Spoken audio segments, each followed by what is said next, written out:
Hello and welcome to Trashy Divorces. My name is Stacie. I'm Alicia. The devil went down to Georgia. He was looking for a soul to steal. We've got some Southern stories for you. All of our favorite hometown Atlanta trashy divorces are coming for you this week. Thank you guys so much for tuning in. We're having a lot of fun with this. We're also having a lot of fun on Twitter at Trashy Divorces. We're having a lot of fun in our Facebook group. At Trashy Divorces? Basically, we're at Trashy Divorces everywhere. Find us. Instagram. Also, if you like, rate, and review, it helps people find the podcast. Yeah, your mission for this week. Tell somebody you think would like it. Absolutely. If a coworker would be ideal. If you are subject to the government shutdown, though, we realize you're just getting fucked over right now, and we're really sorry. Big cheers to the friend who was writing her wedding invitations, who wondered if it was going to curse her wedding as she was listening to our pod at the same time. I love this story. Oh my God, it was so much fun. I think you're solid. We're just going to give you some good advice.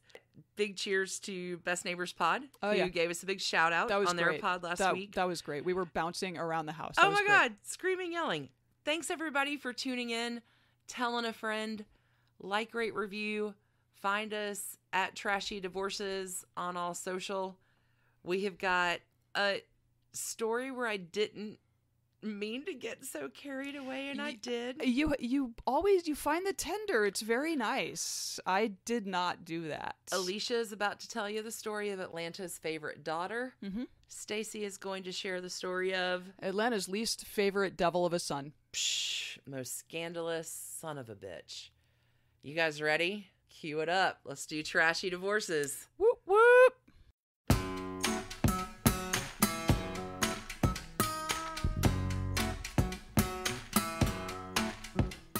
All right, Alicia.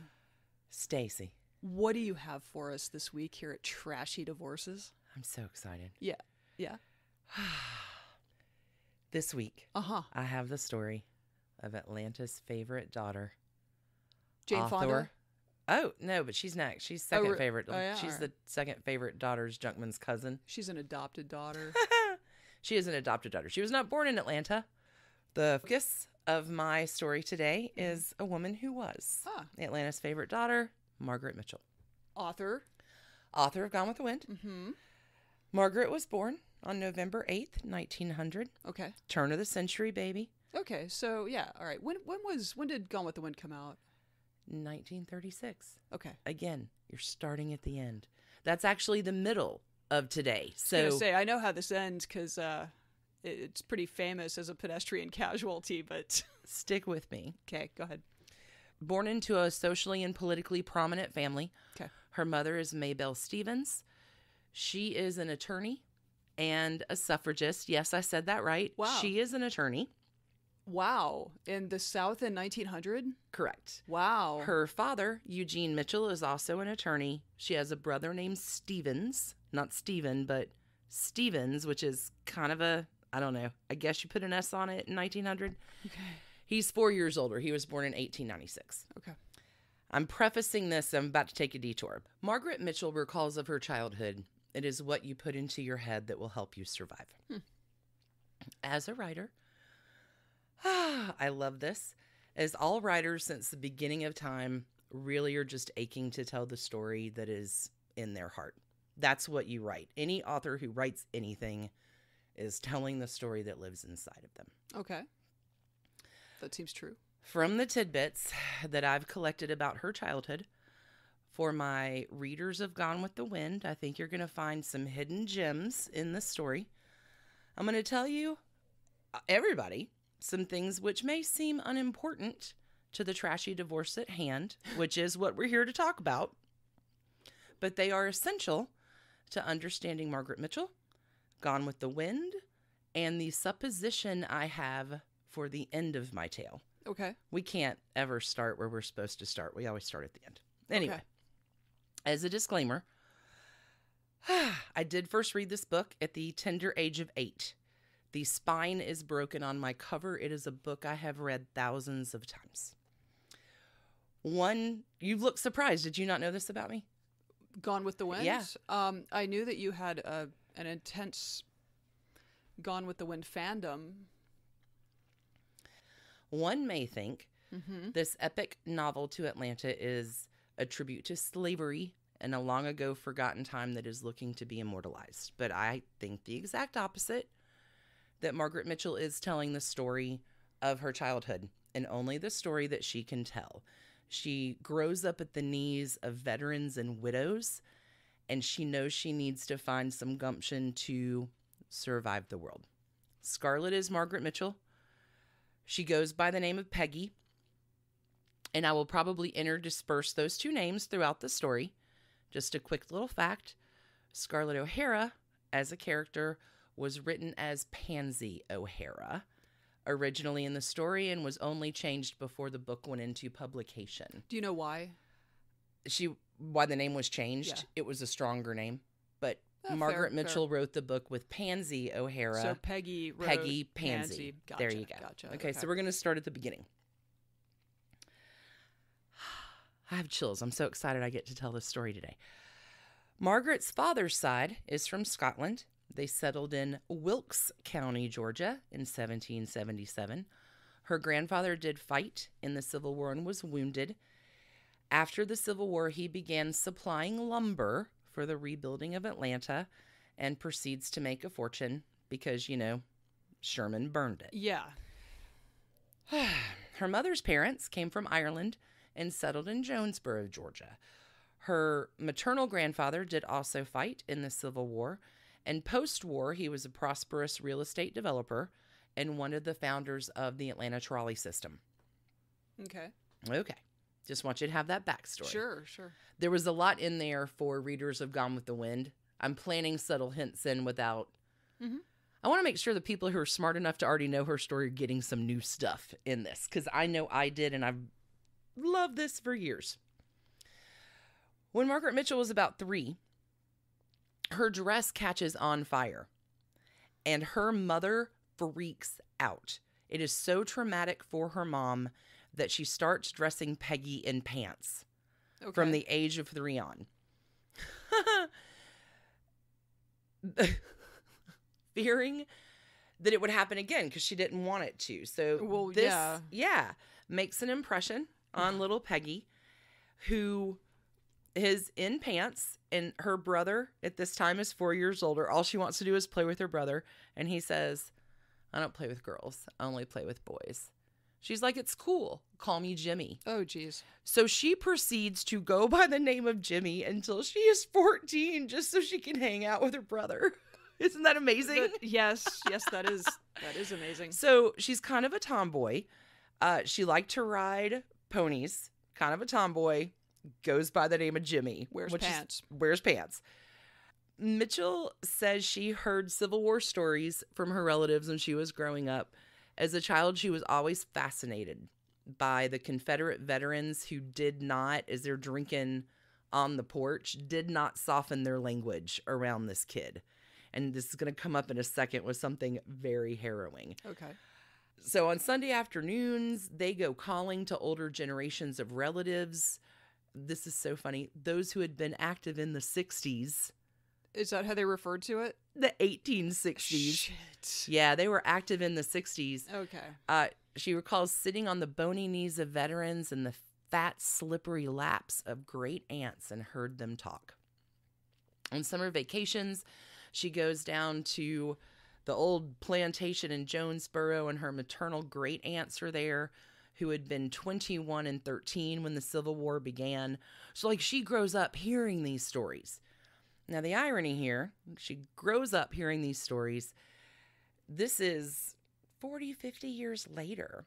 These were the OGs that wanted to make America great again. Oh, God, yeah, you're right. You're right. They're telling stories 50 years later of how great it was back in the 60s. The heroism. Even though every single one of them did great after the war. Oh, interesting. Right? We've got prosperous real estate, prosperous lumber.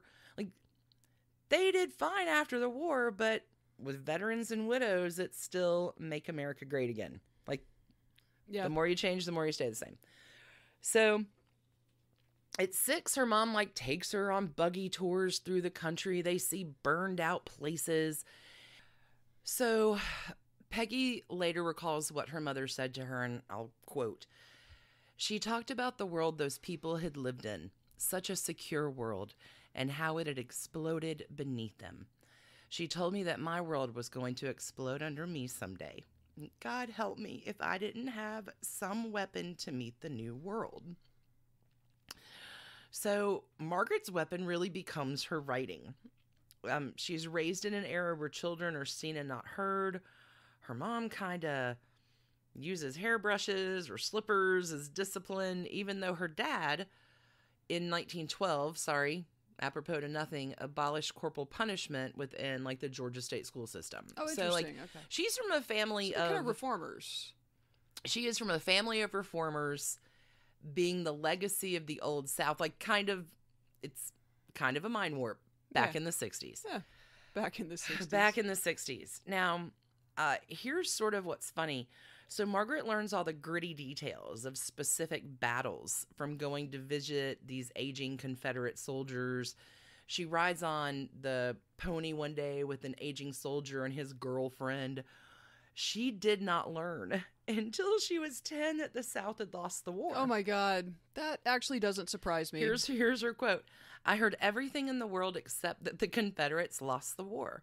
When I was 10 years old, it was a violent shock to learn that General Lee had been defeated. I didn't believe it when I first heard it, and I was indignant. I still find it hard to believe so strong are childhood impressions. So imagine the brain she's growing up in, right? Reformist parents growing up at the knees. What? The South lost the Civil War? Her mom is the president of the Atlanta Women's Suffrage League in 1915, hosts Carrie Chapman Catt at a speech. Margaret gets yelled at because this is 1916, so Margaret's like 15, wearing a Votes for Women banner, blowing kisses while her mom is giving a speech. Like, Margaret's trouble. She is sassy. She likes pranks. She attends the Atlanta's Washington Seminary, which is now Westminster. Okay.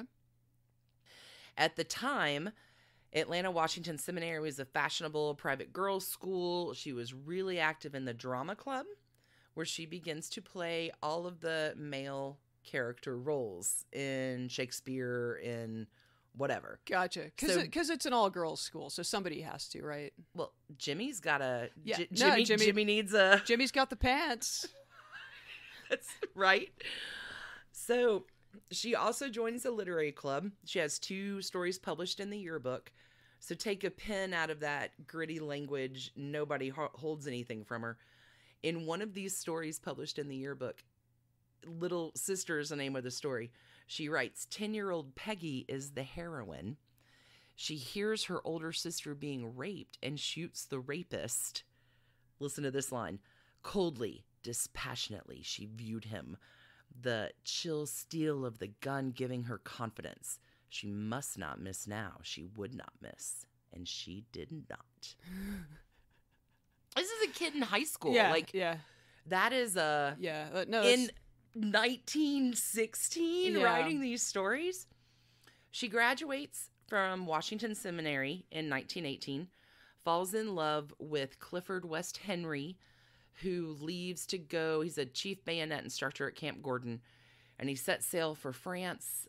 Word on the street is that Henry is rather effete looking. Maybe he has homosexual tendencies.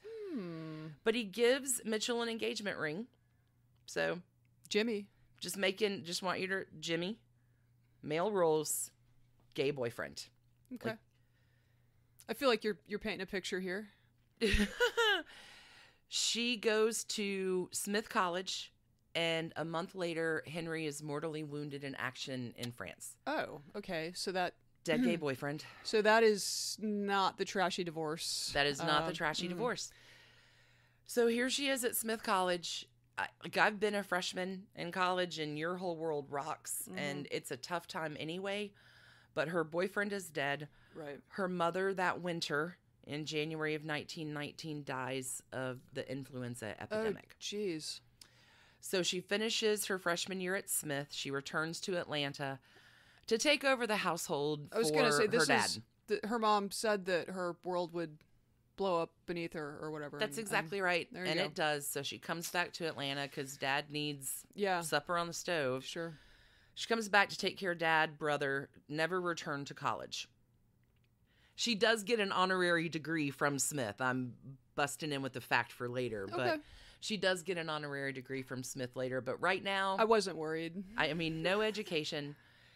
Not no education. Well, I mean, but not a degree. Sure. Although in 1919 in Atlanta, in a privileged, that wouldn't matter for a woman. But at she's all. she's from a reformist family. Like, she is devastated right now Right, having right. to give up college and her dreams to keep house and take her mother's place in a society. Okay, that's fair. Giving up all the worthwhile things that counted for nothing. That is quote unquote.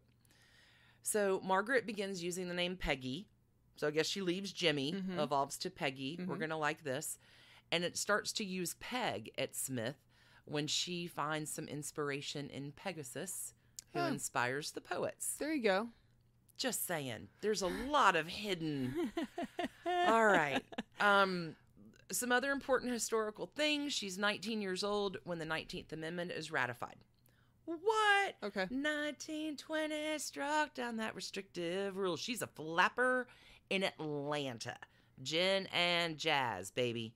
She comes out. And segregation. Oh, we're coming to that. To be clear. I was trying to stay on the happy times. So she makes her society debut in 1920 in the winter season. She is a flapper, short hair. She's a little bit of a scandal. In 1921, at an Atlanta debutante charity ball, Peggy recruits her buddy over from Georgia Tech, probably a suave dancer. Yeah. She might have known a few. His name is Sigmund Wheel. And they prepare to dance the Apache, which is a provocative Parisian street dance of the jazz age. So you're looking at Valentino, and it's all very... They deliver such a sensational performance, delivered at the Georgian Terrace Hotel. Been there. Me too. One shocked Victorian matron declared, "I thought this was supposed to be an Indian dance. Did you see how he kissed her?" Oh, God. It is scandal. It is the biggest scandal that has ever hit Atlanta. The Junior League blackballs her. She's denied a membership. Right? Because that's what you do. You deb, and then you join the, like... Okay, I actually didn't know that. Okay, so yeah, like that's you a thing. deb, and then you join the Junior League. Because So I'm like, oh, the Junior League won't have me? That's fine. Well... Okay. Different times, different Going- station in life. Going back to the giving up worthwhile things that counted for nothing, Peggy sort of flipped a bird at the Junior League and was like, yeah, I'm going to do this Apache dance, and it's a lot of fun, and go to hell. So she gets blackballed. By the Junior League. By the Junior League. Clutch your pearls. So in her own words, she describes herself as an unscrupulous flirt. She found herself engaged to 5 men. Wow, at the same time? Yep. Wow. She maintains she did not lie or mislead any of them. There is a local gossip columnist at the time who writes under the name of Polly Peachtree, which is just charming, Yes. and says about Mitchell's love life in a 1922 column, "She has in her brief life perhaps had more men really, truly dead in love with her, more honest to goodness suitors than almost any other girl in Atlanta." Like, she literally is Scarlett O'Hara at the barbecue. Okay. By April 1922, Mitchell narrows it down to 2. One is Berrien Kennard Upshaw, which just, if it doesn't make you want to puke, he goes by the nickname of Red. What? Wait, Yeah. So many options there, but okay. Berrien, I think he may have been ginger, so it kind of fit, but Gone with the Wind people, Red, there's a parallel corollary. Oh, gotcha. Yeah, Okay. anyway, Red. She meets and dates. He ends up in contention. The other is Red's roommate and best friend, John Marsh. He's a copy editor who works at the AP. Remember the name John Marsh? So we're going to talk about Red for a second. 'Kay. He's a class act. Oh, good. Here we go. Now we're getting to the trashy divorce. All right. Well, let's get to the The lovely trashy marriage? It The lovely marriage doesn't take long to get to the trashy divorce. Great. So It's what I'm here for. Red is the oldest son, and he and Peggy do share a traumatic thread. His mother died of the influenza as well around the same time. So there's a little bit of sympathy. He also happens to be, I guess, hot as shit. He's got like a football player physique and super handsome and suave. Do you mean quarterback or linebacker? Because all right, so athletic, fit, Athletic, blah, blah, blah. fit, Okay. super handsome. In 1919, he is appointed to the Naval Academy, but resigns January of 1920 for academic deficiencies. Meaning not the brightest bulb in the box of light bulbs. When you're pretty. So I've heard. Readmitted in May. He's 19. He spends 2 months at sea before resigning. He's unsuccessful in his educational pursuits. No job. He bootlegs alcohol out of the Georgia mountains to raise some cash. Suddenly liking this guy more. I mean, no, he's a dick. So, doesn't matter. Her family disapproves. Peggy and Red marry September the 2nd, 1922. The best man at the wedding was John Marsh. Okay. Roommate and best friend. All right. Margaret's friends do not understand why she married this dude. Sure, he's built and handsome. Never has this been implied in any of the reading, but I'm going to throw back to Debbie Reynolds here. Good girls get really tired of waiting. Her brother, thanks big bro, recalls later that Peggy did not have good judgment in men. They do marry in September. There's a little foreshadowing for you. They marry in September. She wears a traditional white satin dress ornamented with pearls. They are married at the family home, decorated in white flowers. Smilax? Smilax. And palms. However, our girl Peggy carries a bouquet of bright red roses. Okay. As a little flip off. They honeymoon at the Grove Park Inn. Okay. In Asheville, North Carolina. Asheville, sure. They return to Atlanta and they move into her family home. Remember, Mama's dead. She's taking care of dad and brother and a house and a husband, but this move puts a strain on an already pretty tenuous union. Everybody's pissed that she married this dude. And apparently they were correct to be. Red, in many unsuccessful attempts to earn a living, has no success. Can't imagine that we've seen that life pattern before. And departs the Mitchell household in December 1922. How long were they married then? 4 months. They were married longer, but they lived together 4 months before he is out of there. From what I can pull together of my research, those 4 months were super bad. I would think. It sounds like she has a very comfortable home, and for him to just like, can't put up with you people anymore. Yeah, that didn't go. Not only that, he is verbally and physically abusive. Wonderful. He beats Margaret upon a return visit to see her. Oh. Not only that, she sleeps with a loaded gun under her pillow. Okay, don't fuck with Margaret Mitchell. Okay. Remember the kid who wrote about her sister being raped and she shoots the guy? Pull a pin out of that. Oh, wow. Someday your world's like, this is a girl with gumption, and I am all here for it. By December, the marriage is done. Upshaw's out. She suffers physical, emotional abuse. He's an alcoholic. He has a violent temper. Kicked to the curb. Out of there. It's December 1922. But she's got gumption. Washes that man out of her hair. But hey, I'm in Atlanta. I got some skills. She squares her shoulders. And mid-December 1922, Peggy marches herself down to the city editor of the Atlanta Journal-Constitution. She wants a gig. He's impressed, but he doesn't have any openings in the society or the women's pages because clearly that's all she was fit to do.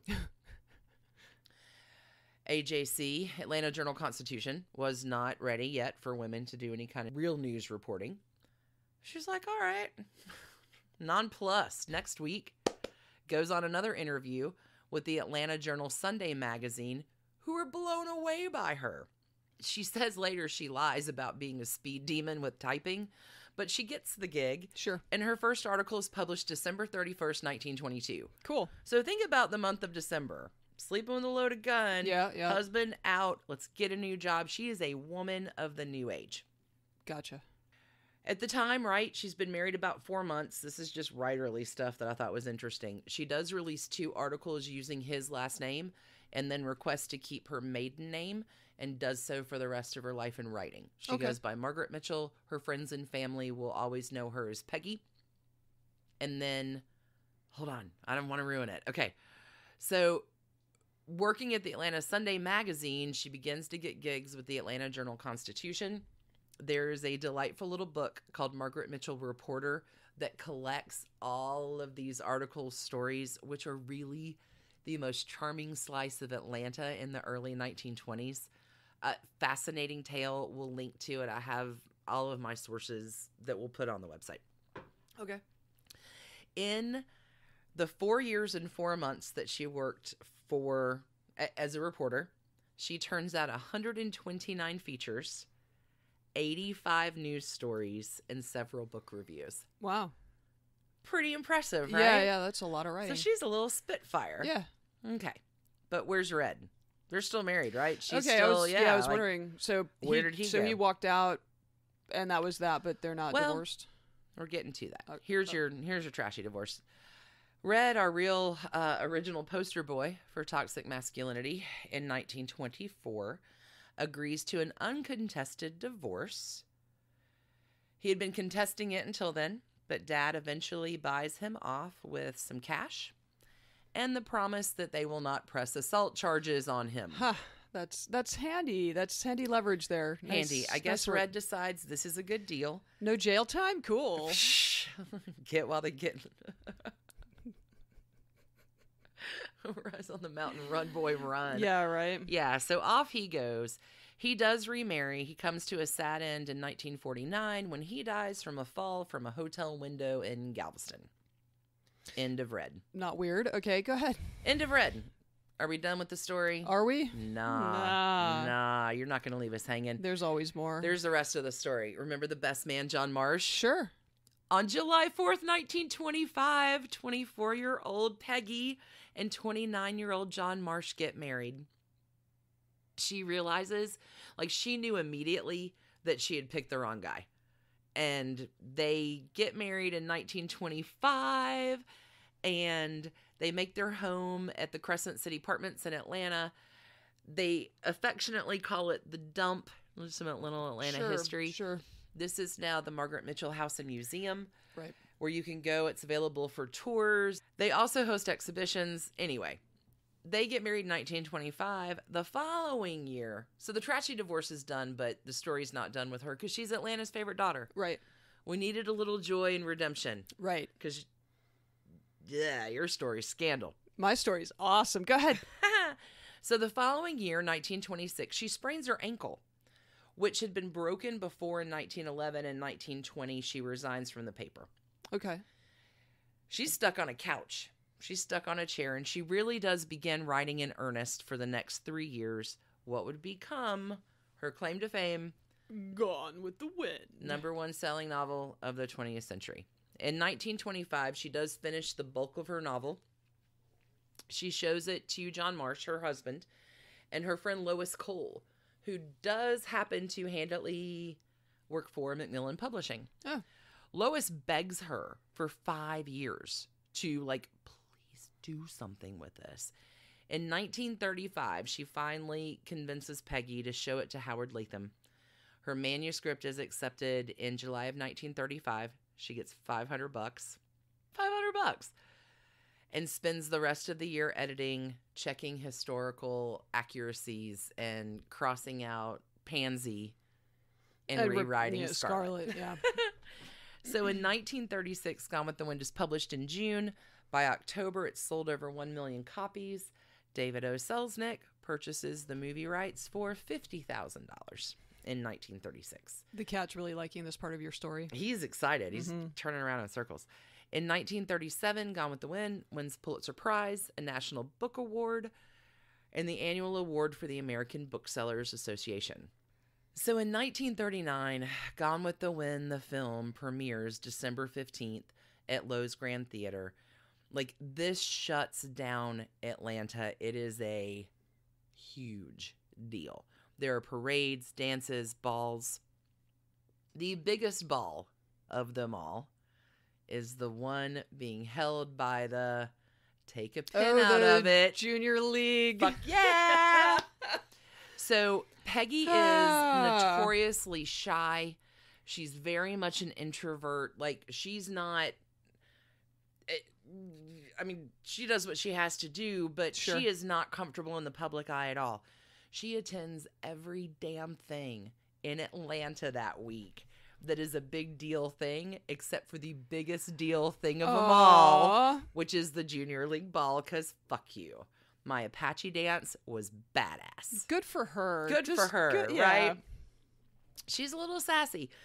The film ends up winning 10 Academy Awards, and if you really want the year of golden Hollywood movie making, 1939, All Damn Day, Gone with the Wind, The Women, Wizard of Oz, Mr. Smith Goes to Washington, Dark Victory, Stagecoach, Wuthering Heights. Wow. Like, it is, so for 1939 to produce all those incredible movies. Yeah, I knew Wizard of Oz. I didn't know the list was to quite sweep that long. 10 Academy Awards, including the first Academy Award ever to be awarded to a black actor or actress, Hattie McDaniel. Cool. Here's where Margaret Mitchell gets, this is Atlanta's favorite daughter. The night that she returns home from the premiere of Gone with the Wind, she writes Hattie McDaniel, who is not at the premiere because the black racism. cast, because segregation, the black cast Yeah. could not stay Yeah. in the same hotel with the white cast. Right. No, because everything was completely fucked up in the South at that time. And Correct. Yeah. Like, and here's the thing, like, Gone with the Wind, like, oh, it's a racist book. No, it's really, if you look at her childhood and her writing and how she evolved, she really does become very much a proponent for desegregation and black rights in the South, even though it's kind of quietly. She uses her money and fame in the best ways possible. The black cast couldn't come, even at the Oscars, where Hattie McDaniel won, she wasn't seated with the cast. Yes. Oh, even my at the God. Oscars. Okay. And Yeah. like, America, do better. Yeah. Yeah. Do better. So, funny, true, Gone with the Wind, you know, is a good book if the Nazis banned it. Russia also banned it. The This is Nazis thought it would fascinating. implant a will to survive Oh. and implant a resistance streak, Ah, yeah, we don't want that. which may be a little bit of a forebearer today. Mitchell does use her fame and Gone with the Wind money for social causes. She, during World War II, works for the Red Cross, raising millions for the war effort. Despite fragile health herself, she accepts invitations to commission Navy cruisers.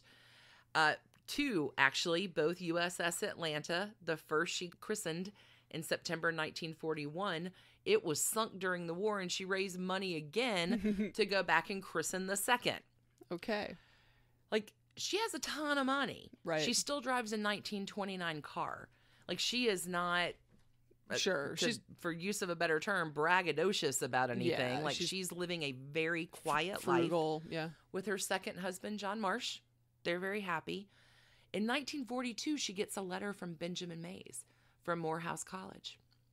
He thinks that she might be a little bit sympathetic to the Haps and says, hey, you know, I really need a scholarship for this kid, and she sends him a check.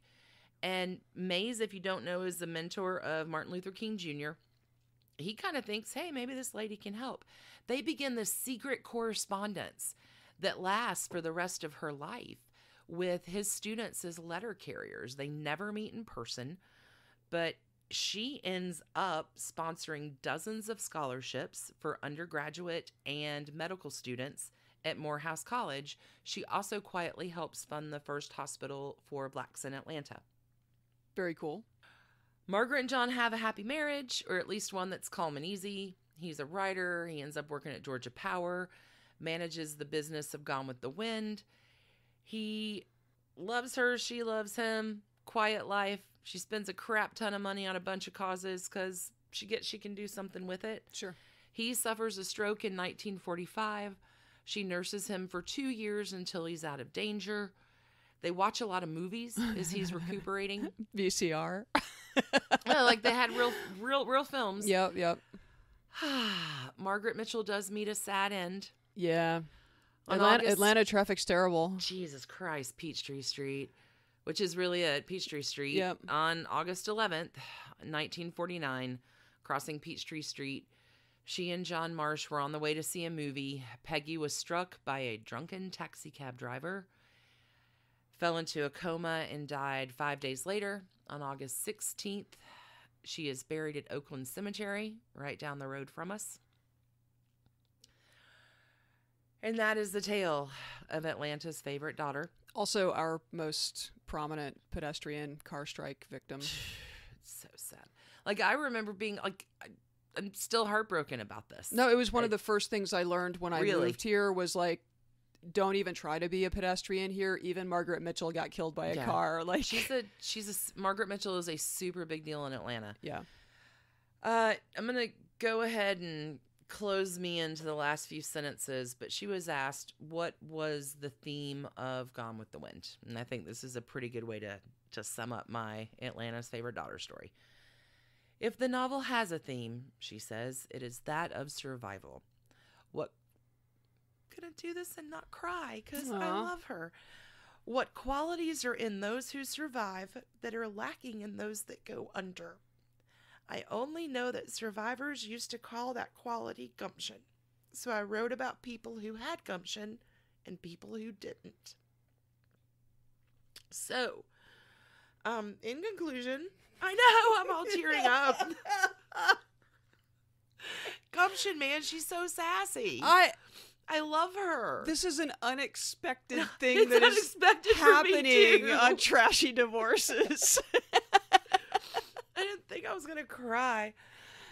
Live your life like a person with gumption. And if you're married to someone who sucks, divorce the jerks and find your bliss. And write your story and tell the junior league they can fuck right off. I like it. I like it. God, I can't believe I'm fucking crying. All right, we're going to pause even if we don't put an ad in here. We're going to pause. I think if I'm in tears, Red gets some trash cans, but not Peggy. Oh, yeah, right. Our count. Sorry, and in my secret way to work in Hamilton in every episode, and Peggy. I thought of it. I need to laugh, and now we need to take a break so I can wipe my Peggy. tears. Yeah, we'll be right back. And Peggy. And Peggy. And we're back. Your eyes are dry? I know I'm perimenopausal, but maybe my body's trying to tell me something. I did not anticipate getting taken over by the tears.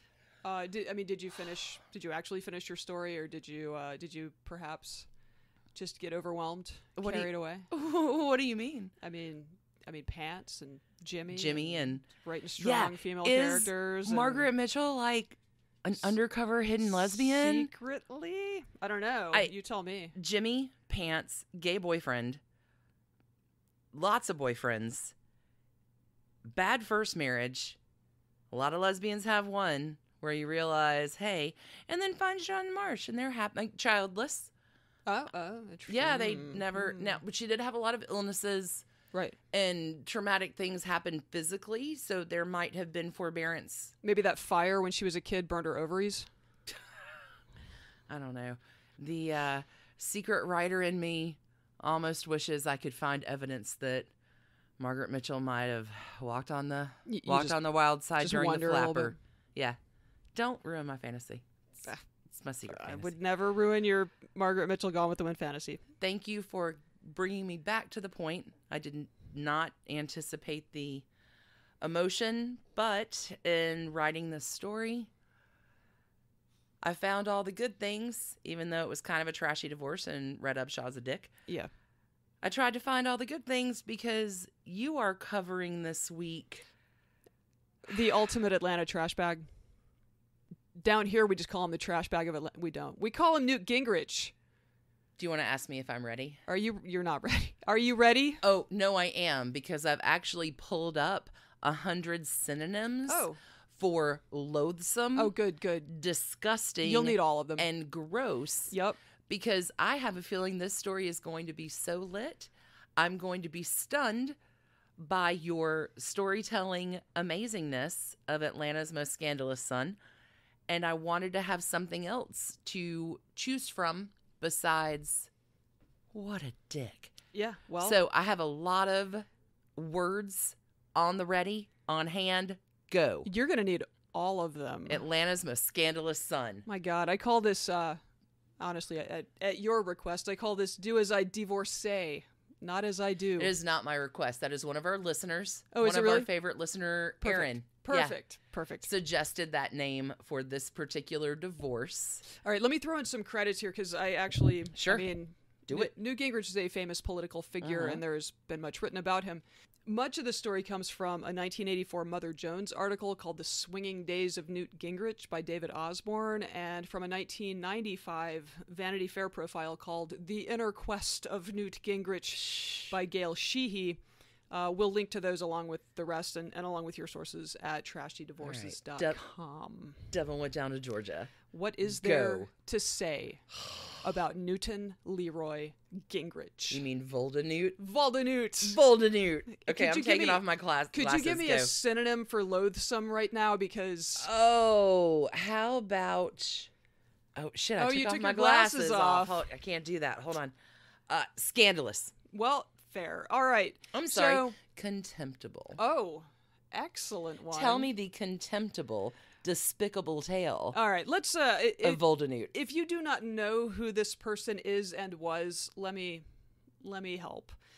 Newt was, and his name actually is Newton Gingrich. Like, he actually is named Newt Gingrich. That's not a funny dick. nickname. That's his Sorry, fucking name. I lapsed. Hideous. Newt was a Republican congressman representing Georgia's 6th congressional district, which was south and west of Atlanta back then. It's been redrawn elsewhere for now, starting in 1978. Can you say gerrymandering? Hey, America, do better. He became Speaker of the House by leading the 1994 Republican Revolution, which was the first time that Republicans had held a majority in the House since 1954. So 40 years of Democratic control of the House, blown up. In Georgia in 1994. Gingrich, well, in D.C. Gingrich and his Republican blows it all. revolutionaries, roll into town. And he seriously had spent years, more than a decade, engineering this. I think they won like 54 seats that year, and it was Bill Clinton's presidency. Like, There's been a lot of talk about the year of 1994 as we went through the midterms of 2018. All right, so Newt brought this big innovation to Washington, and it continues to infect our politics today. Newt's idea was that truth is absolutely irrelevant in the quest for power. Have I mentioned that he is abhorrent and odious? Oh, very nice. So Newt took advantage of the C-SPAN network, which had just been formed. Still a dick, yeah. And he'd go to the well of the House in the evenings, empty chamber, like Congress had recessed for the day. So he's in an empty room with the C-SPAN cameras on him, and he would just deliver these fiery partisan speeches. And Seriously? Oh yeah, that was how he. I mean, just a live mic? Mm-hmm. That was how he rose to prominence in the Step party. up to the mic, man. You Yeah, better sing like you believe. Yeah, he called his Democratic colleagues traitors and communists and weak and corrupt. Like, he just didn't care. Did anybody on C-SPAN might think to leave off the record button? No. Or was it just live feed? This was again, I mean, this was sort of an innovation. This was him taking advantage of this sort of new medium that was available to him. He was a young congressman from a backwater, and... Quick question. Yeah. Does C-SPAN still have that same just live feed that any politician can walk up to and say shit on? Yeah. Still today? Pretty sure, yeah. I mean, C-SPAN has there are 3 or 4 C-SPANs now, but they've got live cameras in the House and in the Senate, and AOC, I see a huge opportunity for you. she's got Instagram. That's the thing, you don't need it these days. You don't need it these but back days. then, Back then, it was a big deal. yeah. So Okay. anyway, so Newt Gingrich is in the living rooms of America in the evenings, All right. just going nuts about how anti-American and anti-family and anti-child and anti-job the Democrats are. Dispersing his anti-truth message because it doesn't have to be true. Right. Okay. Doesn't he said that the Democrats were sharing communist propaganda in the like ante-room to the speaker's chamber. Like, that seems unhealthy and foul. Look, I see you reading from your list. Over the course of his career, he became a champion of family values. I am making the biggest air quotes in the world I can with my fingers right now. He was fighting, among other things, the radical gay agenda on behalf of traditional marriage. Like, I cannot air quote this enough. And as a gay person, this man is one of the real villains of my lifetime. Oh, he's a villain. Yes. He is a villain. Okay, so let's talk about the marriages of family values champion Newt Gingrich. Would this be maybe why you call your story As I Divorcee, Not As I Do? I know you're dancing in your chair. I can't help it. He's ghastly. So vile. He's so... Cross vile off my list. Newt. I'm sorry. He's so bad I needed something delightful to hold on to because he is a trash can. I haven't even started. I mean, fuck you and your family values. You are the most hypocritical fucker who has ever fucked. What a dick. You're repellent and repugnant. Go ahead. I thought Rudy Giuliani was evocative. No, here we go. All right.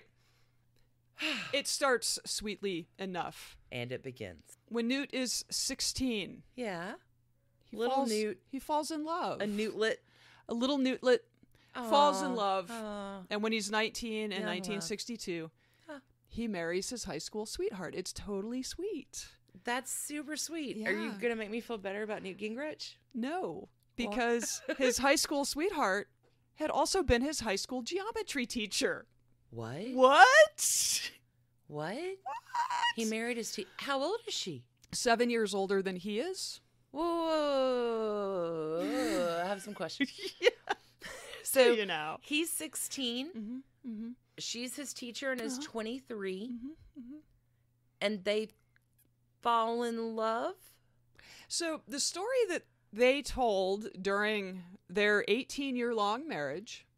Don't stand so close to me. Yeah. The story they told is that when Newt graduated from high school and was accepted to Emory University and came to Atlanta... Sure. She had already moved up here to teach here in Atlanta. And because she'd fucked all those other kids? And one day Newt knocks on her door and is like, I'm here. And that was that. They married the following year. Once they were no longer married, her version of the story changed a bit. Revisions. To them dating when he was her student.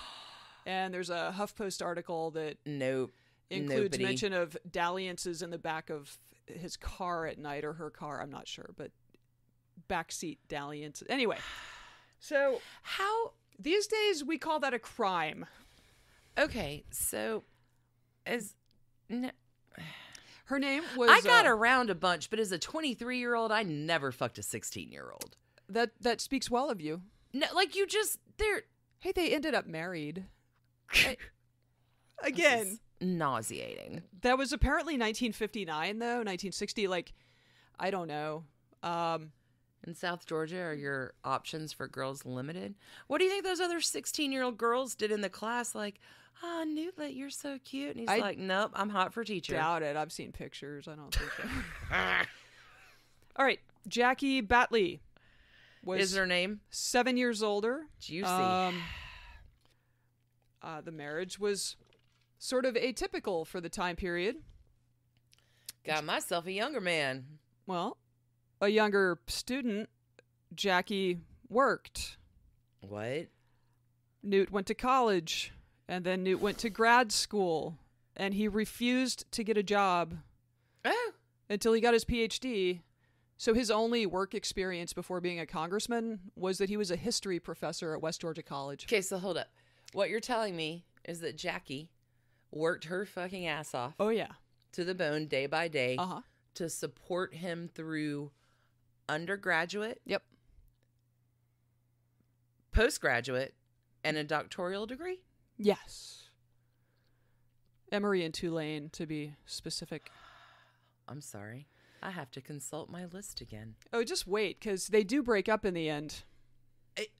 What a king of the pricks. Oh yeah, no, they had men like this really like they had okay, a lot I'm of sorry. money. They had a lot of money People, problems. Let me be gender non-specific. But if you are looking to your spouse to support your, looking at you, Bernie Sanders, shit ass, let me find it. This is grisly. Go ahead. Jackie handled the family finances because she did. She's got to support your stupid ass. Yeah, they had 2 daughters. Newt ran for Congress in 1974 and 1976, and then finally in 1978 he actually won his election. So 2 unsuccessful campaigns. Yes, it was 78 wins in Georgia 6. Yes, it Land was of John Ossoff. Not then. I mean, I know, but it was a whole different. Current land of Lucy. It runs. It's south of Atlanta over to west of Atlanta. Like it's a really different placement than the Lucy McBath Stay seat. off Peachtree Street. Unless you're Newt, walk on Peachtree Street all you fucking want. Okay. So during his first run in 1974, his friends and advisors realized that he was having an affair. Oh, goody. One said of whoever it was he was dating, "We'd have won in 74 if we could have kept him out of the office screwing around the desk." No. He and Jackie considered divorce, but opted to go into marriage counseling instead. And the marriage was saved insofar as Gingrich kept having affairs, but he hid them better. Dear listeners, marriage counseling did not work. A woman he had a relationship with in 1977 told Vanity Fair, "We had oral sex. He prefers that modus operandi because then he can say, 'I never slept with her,'" which is such a Bill Clinton thing to say, right? They were it is so slimy amazing. Isn't even on my list, but that's just slimy. It's so amazing that history put Newt Gingrich and Bill Clinton together as, these opposite forces because they are the same. Alike. They are the same. Yes. In his winning campaign in 1978, the same year that Jackie was diagnosed with uterine cancer, he ran on a return to traditional morals, and he portrayed himself as a committed family man. After he's been in marriage counseling because he is a notorious cheater, and wait a minute, back up. After what? She was diagnosed with uterine cancer. What? In 78, yeah. So he's running on a family values platform with a wife with diagnosed cancer being a serial cheater. But committed family man. He's going to go to D.C. and fight for families. Repulsive. To his friends, he was already musing about his eventual rise to power and who would be by his side when he did. He told one friend... His wife who's dying of cancer? He told one friend, allegedly, "You know and I know that she's not young enough or pretty enough to be the wife of a president. And besides, she has cancer." Newt has denied saying this. There are a lot of things in here Newt has denied doing and saying. So she's the Catherine of Aragon. Here comes hot little cookie Anne Boleyn, and he's like, "You're older. You're 8 years older than me. She taught him how to live, yeah. Taught you how to live. Him, yeah. You have done everything for me, and now I'm going to put you in cold wet Wales." Kinda. Dying of cancer. That's actually not far from it. So in 1980, Newt tells Jackie he wants a divorce. So as much as Newt is a legit scumbag and treated her horribly... Because he found a new religion? Sorta. This is really scary. We may have paralleled these incorrectly. All right, but let me tell you. So there's this myth of Newt that sort of needs to be revisited. Because the story I've always heard, I think probably you've always heard, and it's sort of the story of Newt Gingrich, is that he rushed to his dying wife's hospital room and forced her to sign the divorce papers there. Yeah. That's not exactly right. So obviously Trashy Divorces does aim to tell you surprisingly informative things. Sure. Gentle correction. While we are not supporting Trashbag Newt in this, the fact of the matter is that Jackie lived to be 77 years old and died in 2013. She did, though. There was an incident where she had surgery in early 1980 to remove another tumor, and as she was recovering, Newt shows up with like a to-do, like a checklist of stuff, because he's been kind of badgering her for a divorce for a while. And I guess he feels like, well, if she's just laid up, we may as well go over all the stuff we need to take care of. She can't get mad and leave. Right. That might... What? She's not going to walk out of this conversation. Sure, I need to refer to my list. Shocking. Yeah. Because all I really want to say is what a dick. Go ahead. So, anyway, it was several months later before he actually filed for divorce. So, anyway, so that story of him, like, that's not... It's not but quite... he proposes divorce when she's on her... Well, and that's... You can't know if you're fighting cancer. You don't know if it's gonna kill you. You're in like, Schrodinger's box. Like, am I going to live? Am I going to die? I don't know. He's a garbage pile. And also, aside from all the affairs and the... But wait, there's more. He totally fucked her over during the divorce and refused to give her any support. What? For months. Their church... After she supported him for how many years? Putting him through... 18 years of fucking school without... You can't even go work at the damn snow cone stand? Do you know what his salary was when he was making these runs for Congress? Oh, I'm holding my head. It was $11,000 a year, and when he took time off to campaign, his salary fell by a third. She was funding his campaigns too. What a monster! Yeah, for the first months of the divorce, their church held food drives to stock their pantry, collected monetary donations so that, I don't know, she could see doctors. You know, like he... Wait. Mr. Family Values, everybody needs to work for their goddamn dime. That's him. Lived off food pantry donations from their church? No, his family did, because he wouldn't give them any money after he filed for divorce. She fought the divorce. She didn't even want to divorce him for some reason. You are a vile human being, Newt Gingrich. Yeah, he's a cool guy. Also, he was already having an affair with the woman who would become his second wife, Marianne. Marianne Ginther, Ginther. So marriage counseling worked. It didn't work. She worked for the Trumbull, Ohio County Planning Commission and was 28 years old when they started seeing each other. He was around 40. Anne Boleyn Henry VIII. Done and done. Unlike Jackie, who had been older, well-educated, and made it her job to guide him through life, Marianne was younger, perhaps a little timid, and very starstruck. They married in August 1981, 6 months after the divorce from his first 18-year-long marriage was completed. And a friend described their dynamic this way. Newt was indifferent to Marianne right from the beginning. It was him, not us. So they were frequently apart, with Marianne mostly remaining in the district in Georgia, while Newt was in Washington or traveling on business, whatever, politics, blah, blah, blah. She was still expected to contribute her time and income to his political campaigns. What does she do? I don't know, actually. But now you're living off the government's dime instead of my dime, but you want to live off my dime too in addition to the government's dime? It was not an overwhelmingly happy marriage. And Gingrich was, both of them were a little overt. At one point, Newt told a reporter that he thought his marriage had a 53-47 chance of working. No, he did not. He did, because he's a scumbag.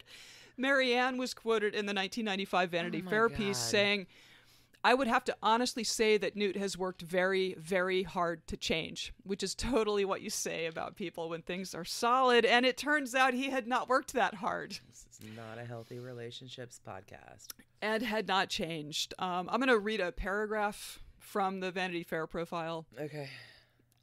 This was written 2 years into the affair that Gingrich was having with wife number 3 while married to wife number 2. Oh my God! His current wife, let me just let you know, is named Callista, and see if you can spot the problem in this text. But in Washington, there are many demands on the speaker's time. Since Newt became a national celebrity, he has no shortage of female admirers. From Callista Bissick, a former aide in Congressman Steve Gunderson's office, who has been a favorite breakfast companion, to the ubiquitous Ariana Stasinopoulos Huffington, who has become a self-appointed guardian to the newly desirable Newt. So, sorry, we're going to need to back all of that up for a second. So, The Speaker of the House has no time because they're so busy.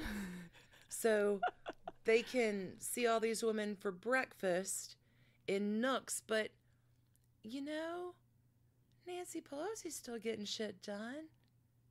Is she having secret breakfast liaisons? Let's hope. Because they're so busy. But wait a minute. I heard the name Callista. And I also heard Where's Ariana Waldo? Huffington. Skip Harry. Yeah, I don't know. It's not a big deal. I have no idea. It's totally... Look, he's apparently married and loose on the scene. Yeah. I mean, I don't know. It's entirely possible that he had a fling with Huffington at some point. It's not one I know about. How far we far. Callista stuck, though, right? Jesus Christ. So... What year is this? That was 95. Okay. Fidelity. So hold on. Thy name is not Newt Gingrich. He marries 1981. New wife? Yes, August 81. Okay, so we're rolling on 15 years.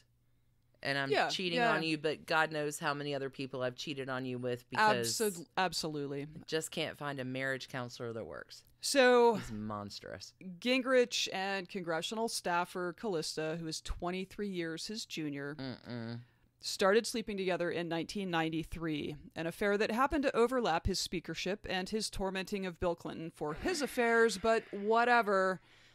Hypocrisy is something only little people worry about.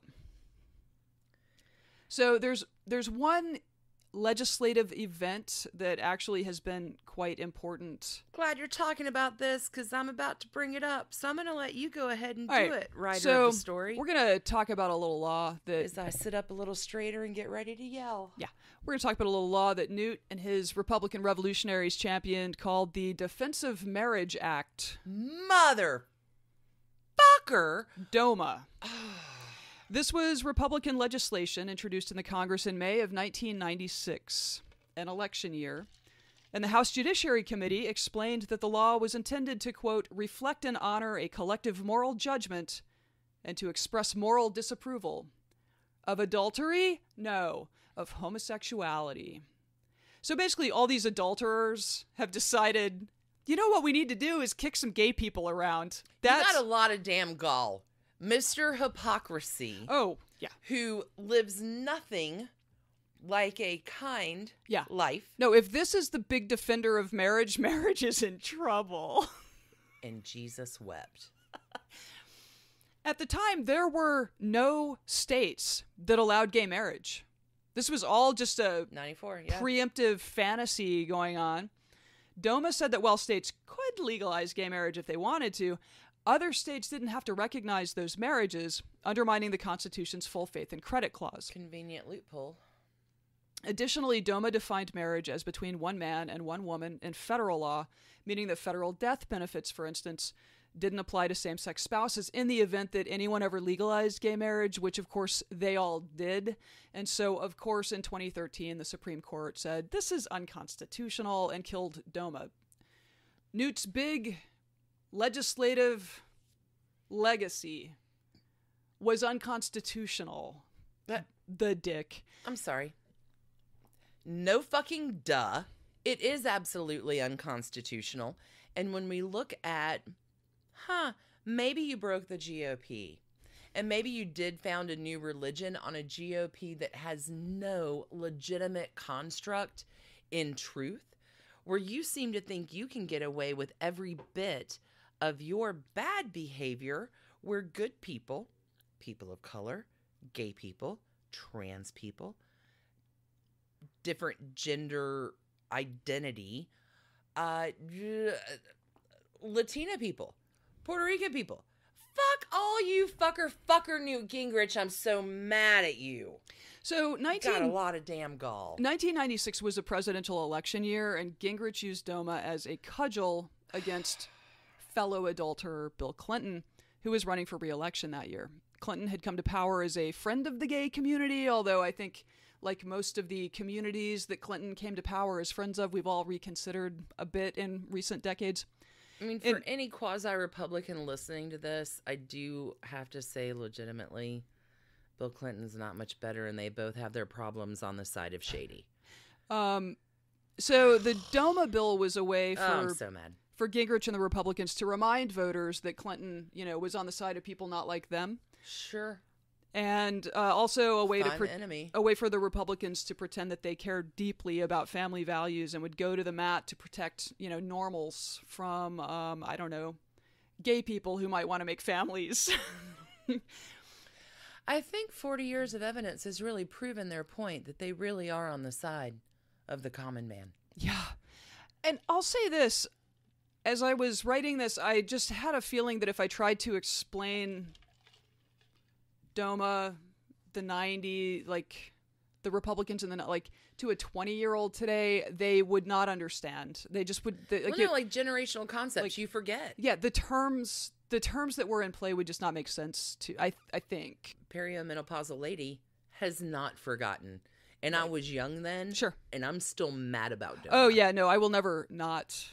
I was DOMA. I was 20 years old when this thing became law, and they can all go fuck right off. They can all go to hell.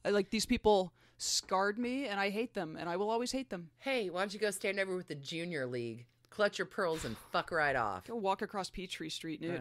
Right. Please don't come after us in a sea. Go ahead. So we really don't wish death.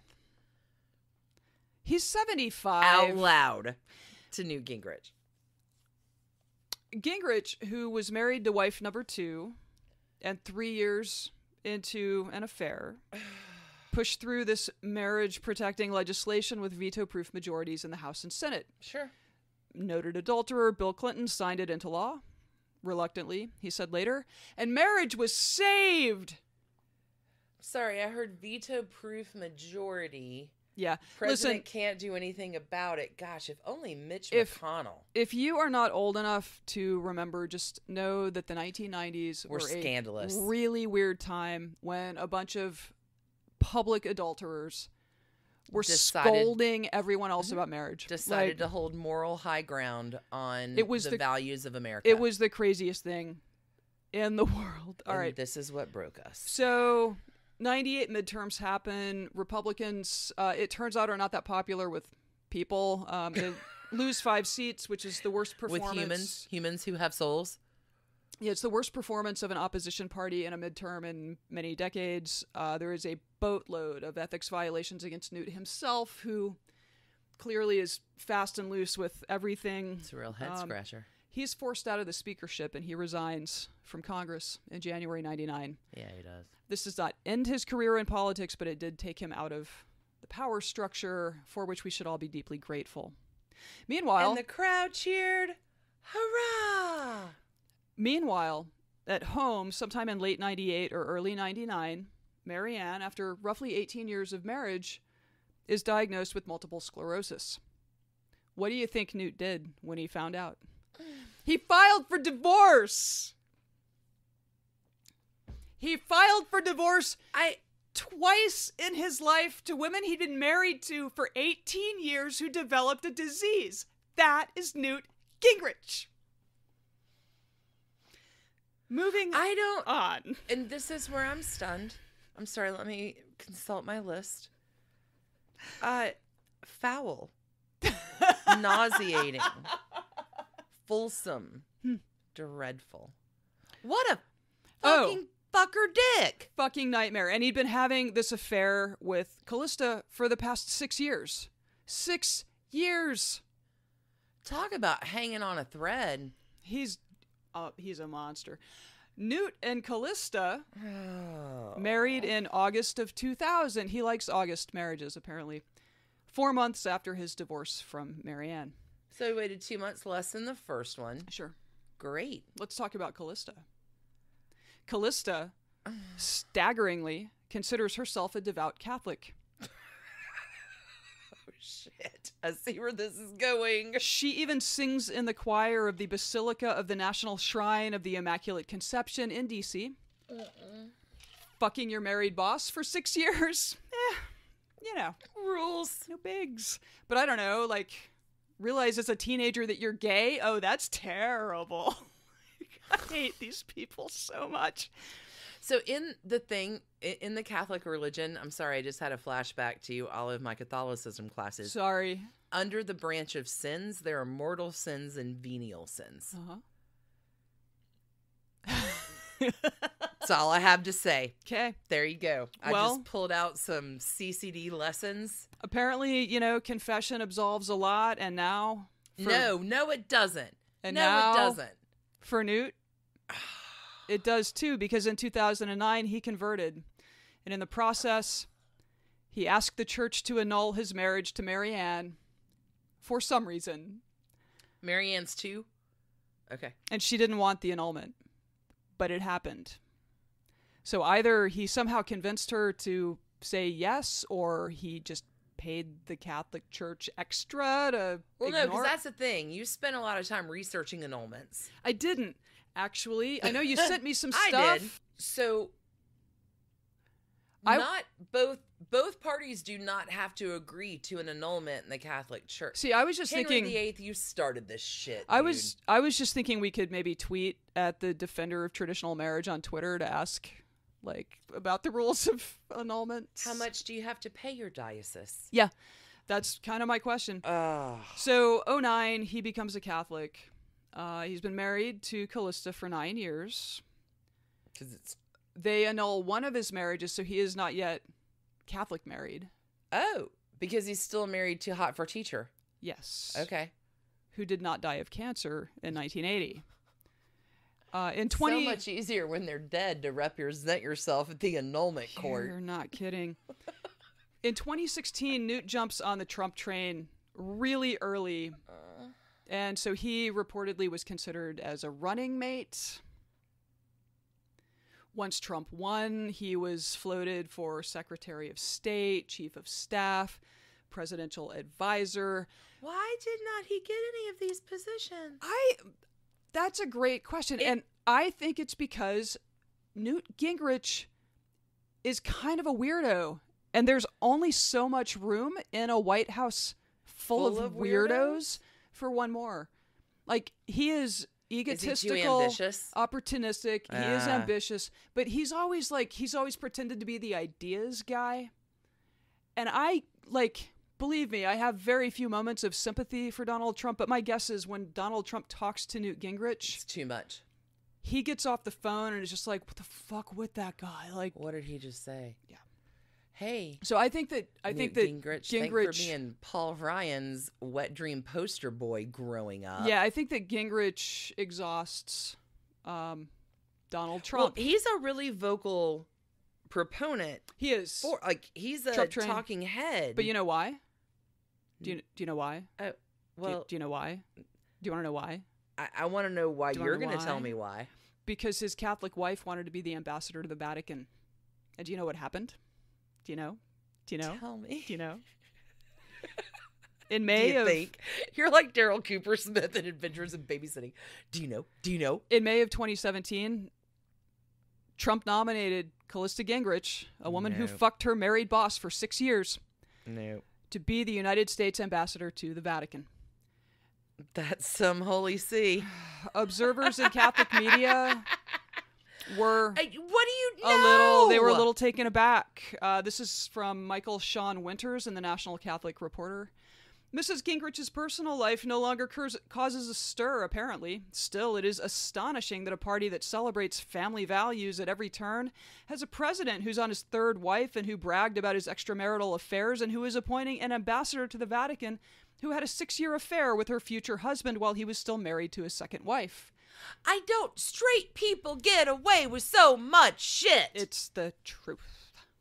So anyway, in October, Callista became the U.S. ambassador to the Vatican. No, I've seen her stupid Instagram pictures kicking back with my heels and champagne. There's the Pope. Yeah, her Instagram feed is now filled with photos of herself and her husband. Many of them weirdly face-tuned into the uncanny valley. Closer to Vatican, closer to God. Yeah, they're gallivanting around Europe. There are also a lot of food pictures on her Instagram feed, which is weird. There's one where a waiter in Rome appears to be feeding her spaghetti, which is not strange at all.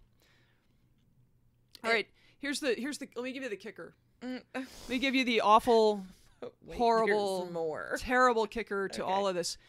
according to Newt's Wikipedia page, the Catholic Church recognizes his third marriage as valid because it annulled his second marriage, and his first wife is deceased.